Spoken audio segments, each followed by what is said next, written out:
السلام علیکم دوستو، آج ہم بات کریں گے جب بچوں کو نمونیا ہو جاتا ہے تو گاؤں دیہاتوں میں زیادہ تر مائیں اکثر کیا کرتی ہیں، وہ نسل در نسل چلتا آ رہا ہے تو بچے کو گرم کپڑے سے نہ اچھی طرح ٹائٹ کر کے باندھ دیتی ہیں تاکہ بچے کو ہیٹ دی جائے۔ ہیٹ دینے کے بھی مختلف طریقے ہوتے ہیں، یہ نہیں ہوتا کہ آپ بچے کو اس طرح باندھ دیں اچھی طرح، جس طرح ٹائٹ کر کے، جس طرح کوئی چیز آپ باندھنے جا رہے ہیں۔ تو اس سے ہوتا کیا ہے، بچہ جب بخار کے اندر بچہ سانس تیزی سے لیتا ہے، تیزی سے سانس لینے کا مقصد یہ ہے کہ وہ سانس زیادہ سے زیادہ آکسیجن انہیل کرے اور CO2 کو باہر ایگزیل کرے۔ اس کی وجہ سے آکسیجن کا زیادہ سے جانا بچے کے لیے فائدہ مند ہوتا ہے۔ اب کیا کرتے ہیں، جب اس بچے کو ٹائٹ باندھ دیتے ہیں تو وہ آکسیجن اس کو ڈیفیکلٹی ہوتی ہے سانس لینے میں۔ جب سانس لینے میں ڈیفیکلٹی ہوگی تو لنگز تک آکسیجن نہیں پہنچے گی۔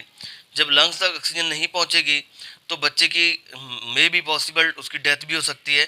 اب کرنا کیا ہے کہ بچے کو نمونیا کے اندر ایک تو